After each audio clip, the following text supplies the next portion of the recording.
Welcome everyone to the Storehouse of Secrets, where today I want to introduce you to a particularly brutal and unsolved case of a serial killer. However, this case began very differently from how serial killer cases usually do.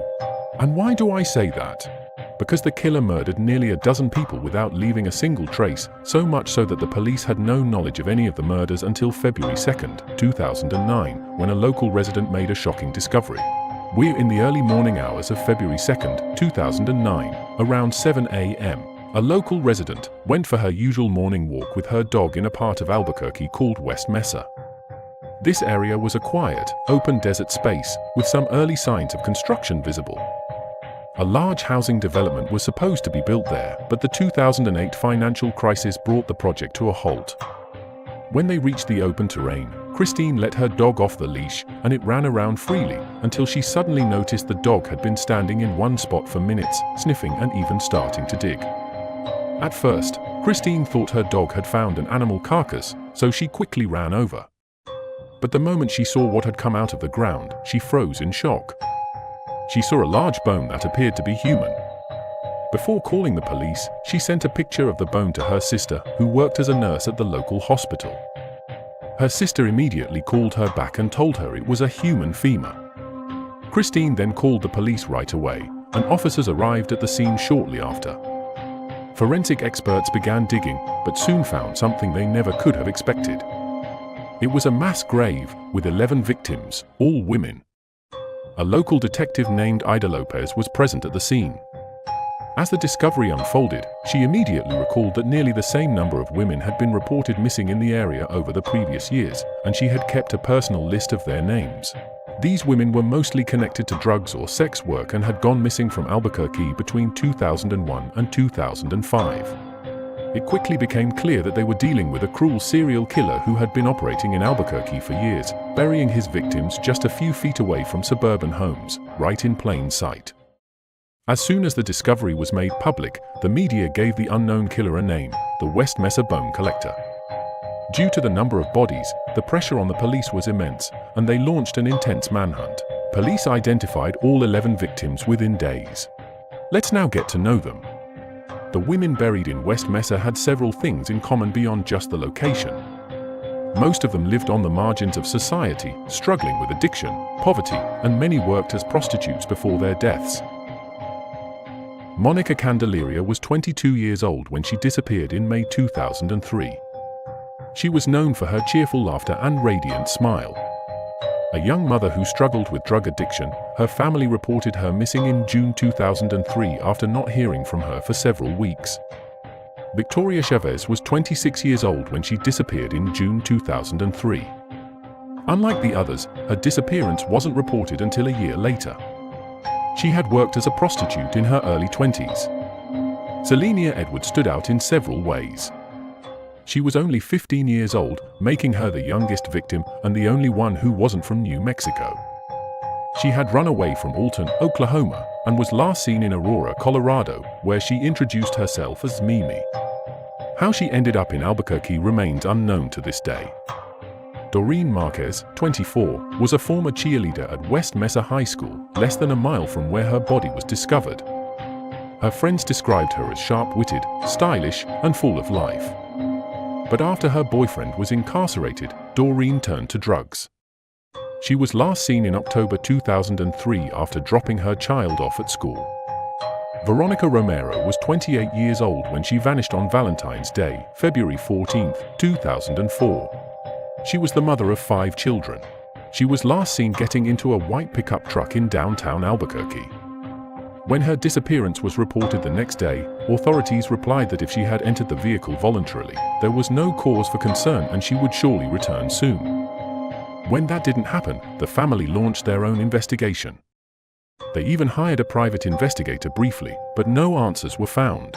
Jamie Catalina, 15, and her cousin Evelyn Salazar, 27, disappeared together in March 2004. They had been visiting relatives and were heading to a nearby park in the San Mateo area. Jamie had no known ties to drugs or sex work. It's likely she was simply in the wrong place at the wrong time. Evelyn, on the other hand, fit the victim profile completely. Virginia Cloven, 24, had been a gifted student before tragedy struck.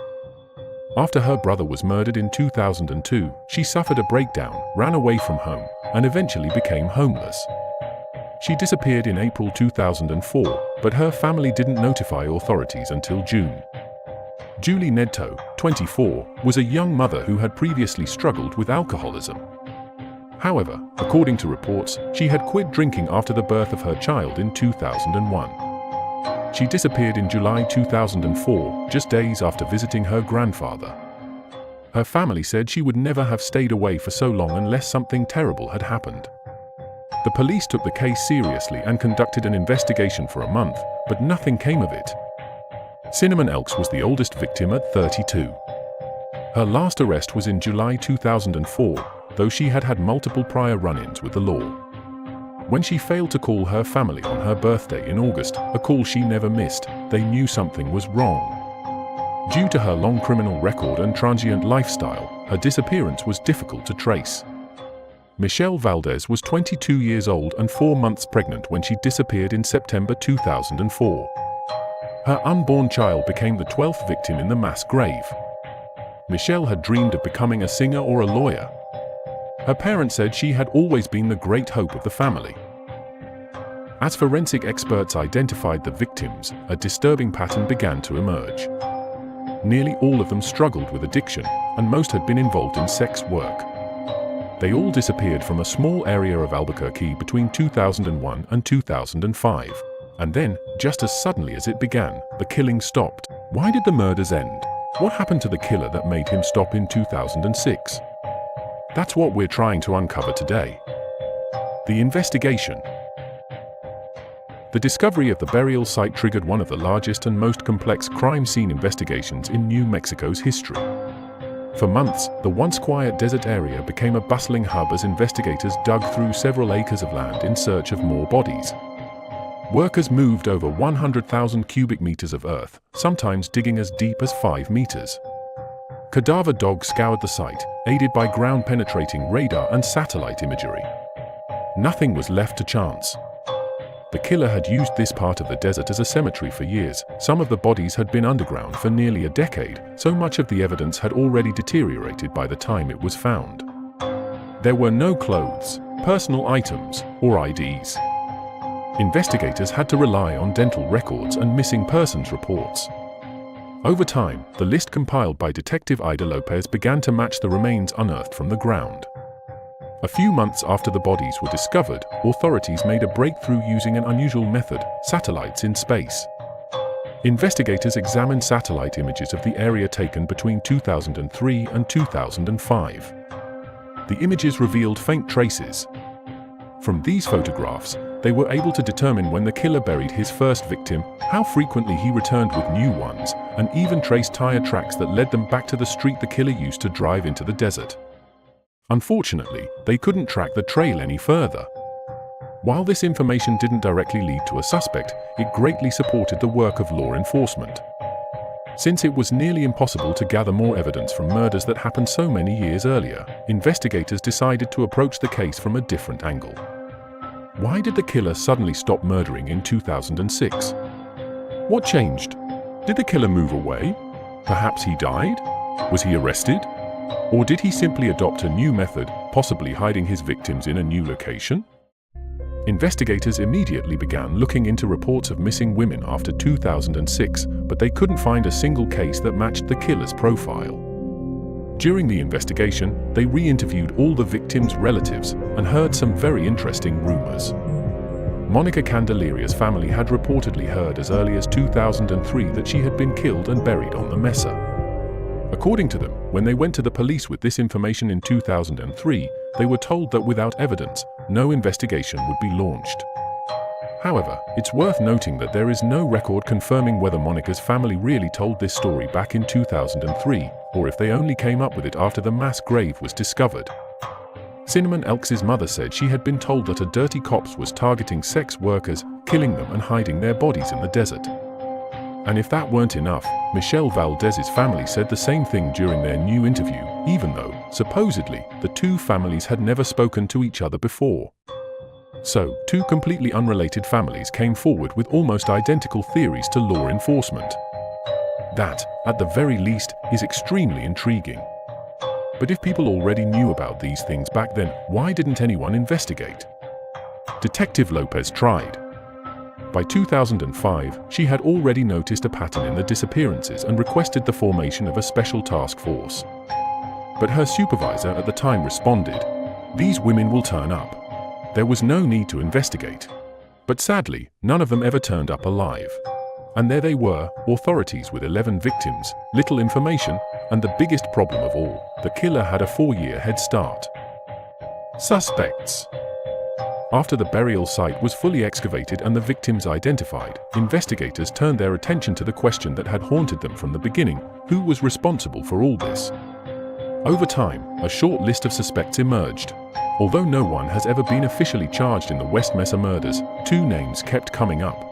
The first was Lorenzo Montoya, a man with a long history of violence against women who lived disturbingly close to the crime scene.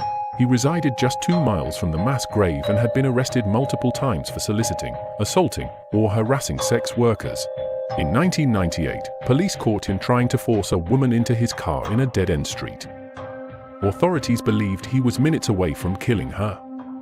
But Montoya's time ran out in 2006. That year, he hired a 19-year-old sex worker named Sharekika Hill to come to his trailer. When she refused to comply with his extreme sexual demands, he strangled her without mercy. As he was carrying her body outside to place it in his car, Hill's boyfriend suddenly arrived and attacked Montoya. A struggle ensued, and the enraged boyfriend grabbed Montoya's gun and shot him in the head, killing him on the spot. When police arrived and searched Montoya's home, they found a disturbing collection of videos, footage of sexual acts with various women. Some were tied up, gagged with duct tape, and in several videos, Montoya placed plastic bags over the women's heads while choking them. Authorities reviewed satellite images and noticed that tire tracks leading away from the burial site consistently pointed in the direction of Montoya's residence. However, all of this remained circumstantial. No DNA evidence and no video footage of the murdered women was ever recovered. Without concrete proof, police couldn't close the case, but Montoya remained the prime suspect until 2011, when a woman called the police tip line and reported that she believed her own husband might be connected to the murdered girls. This is when the name Joseph Blee surfaced, a man already well known to Albuquerque police. In the 1980s, he was referred to as the mid-school rapist, a predator who broke into the homes of girls aged 13 to 15 near McKinley Middle School. While he was never officially charged at the time, police strongly suspected him of those crimes. His wife told authorities that since the early 2000s, Blee frequently hired sex workers and had become increasingly violent toward them. He often told her that he could do anything to girls like that. Based on this information, police placed Blee under 24-hour surveillance for a month. During that time, he was seen hiring sex workers multiple times and was also caught following one woman for hours, eventually trailing her all the way home. Although he didn't attack her, police feared he would return later. They extended the surveillance, but Blee never returned to the area, and interest in him began to fade until a renewed excavation at the burial site changed everything. This time, they didn't dig elsewhere, they went deeper into the same mass grave. And that's when they struck gold. They discovered a horticultural tag, the kind you find on trees in nurseries with care instructions. That tag led police to a tree vendor who, it turned out, had been doing business with Blee's company from 1999 to 2008. This gave police enough probable cause for a search warrant and to collect Blee's DNA. They searched his home and found women's underwear and jewelry that didn't belong to his wife, but still, no direct evidence. Then the DNA results came back. Blee's profile matched samples from multiple unsolved sexual assault cases from the 1980s. He was found guilty in 3 of them and sentenced to 90 years in prison. For years, he remained behind bars without incident until 2018, when his cellmate contacted his lawyer hoping to make a deal with prosecutors. When asked what he had to offer, he claimed that Blee had confessed to the West Mesa murders and named some of the victims. He said Blee targeted sex workers who were vulnerable and unlikely to be missed. But without solid evidence and given the cellmate's questionable credibility, the police did not act on his statements. With Montoya dead and Blee behind bars for life, the case remained unresolved. So police intensified their investigation, and new suspects emerged. One was Fred Reynolds, a local pimp known for brutalizing the sex workers under his control. Several of the victims found in the mass grave had worked for him in the early 2000s. One theory was that Reynolds executed girls who disobeyed him or tried to leave sex work, using their deaths as a warning to others. However, no evidence ever surfaced. Reynolds' health deteriorated sharply in 2007, right after the killings stopped, and he died of natural causes in January 2009. He was never officially investigated. Another person of interest was Ron Irwin, a photographer from Missouri. During a search of his home in connection with a separate case, authorities found large numbers of sexually explicit photographs, some featuring minors, and one showing one of the West Mesa victims. Despite his disturbing collection, no evidence tied him directly to the murders, and the investigation against him was dropped. Over the years, despite more than 1,500 tips and extensive investigation, police still lack enough evidence to charge anyone.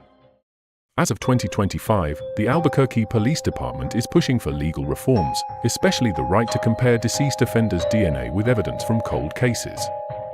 It may take just one sample to confirm what many detectives already suspect. But until that day comes, the identity of the West Mesa serial killer remains unknown. It's been 16 years since the first bone fragment was unearthed, still no arrests, no charges, no justice. The $100,000 reward remains unclaimed. For the victims' families, time has brought no peace. And it won't until the case is closed. 10 of the 11 women had histories of drug use or sex work, factors that likely contributed to their disappearances not being taken seriously early on. They were discarded like they didn't matter. It didn't matter what they did, they were people. Someone's daughter, someone's aunt, pulled from the ground. The West Mesa murders became a turning point in many ways, not just for Albuquerque, but for a society that often ignores missing persons, especially women considered disposable. Detective Ida Lopez had tried to sound the alarm years earlier. She noticed the pattern, but her warnings were dismissed, her list of missing women ignored. Still, she never gave up. She stayed involved in the investigation and recently stated, "We do have suspects. We're not done. I don't want people thinking this case is closed, because we're still working on it." The police have since identified 8 more missing women who disappeared between 2003 and 2006. All may be connected to the same killer. None have been found. In response to the murders, community activists formed Safe Streets of New Mexico, a group focused on the safety and protection of sex workers. Their goal, to ensure no more disappearances go unnoticed. In 2020, a community park was built on the site where the victims were found. Each woman's name is carved into a tree. Benches and trees were chosen by family members in memory of their loved ones, quiet reminders planted in the same soil where they were once buried. The West Mesa murders remain one of the most haunting unsolved crimes in the American Southwest, an investigation that exposed institutional failure and shattered families. And the question still remains: who is responsible?